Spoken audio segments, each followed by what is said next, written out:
So let me zip by this. So I want to give you 4 minutes here of this gentleman, Why Nations Fail. He's going to talk about what makes a good country that will succeed versus one that would fail.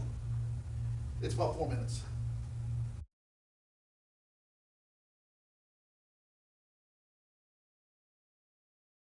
Say a few more things, laying the seed.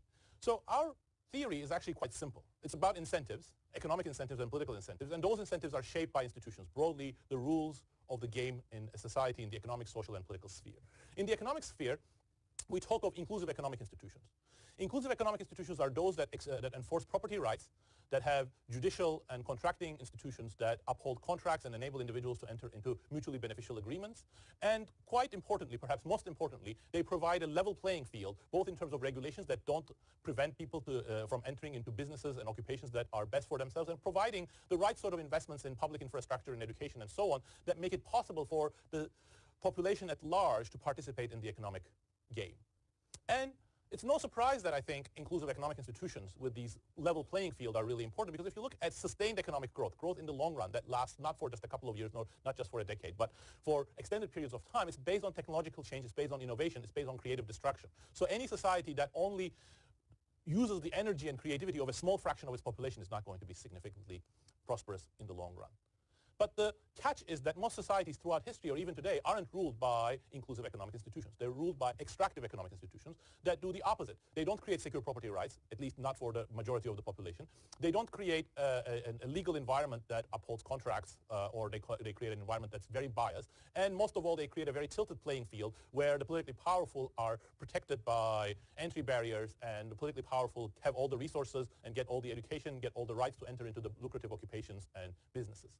And of course, the word extractive here is not chosen by not chosen randomly.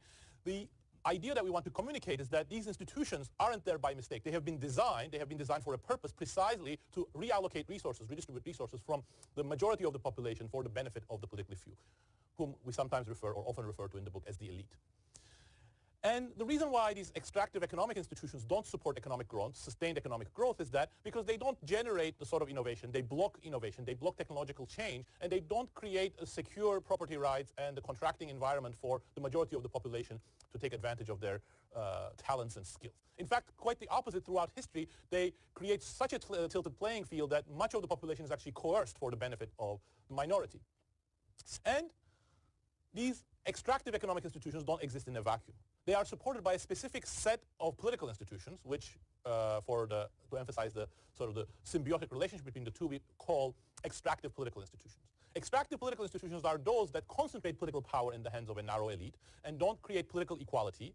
They don't create checks and balances or constraints on the exercise of power. And you see why these two are going to create feedbacks between the two. Let's consider a specific example. The United States, just like Britain and a few other economies, had a much more secure set of property rights. The patent system, for example, which encouraged innovations in the United States, was just the tip of that iceberg, but was very important because of its symbolic value. It enabled people from all walks of life to be able to say, okay, this is my invention, and I will be able to market it, or I will be able to open a business on the basis of it and scale it up. What was quite important for the United States in the 19th century is that even when there were periods in which economic inequality and political inequality increased, political power wasn't so monopolized in the hands of a narrow group that they could call all the shots and block innovation, block technological change, block new investments.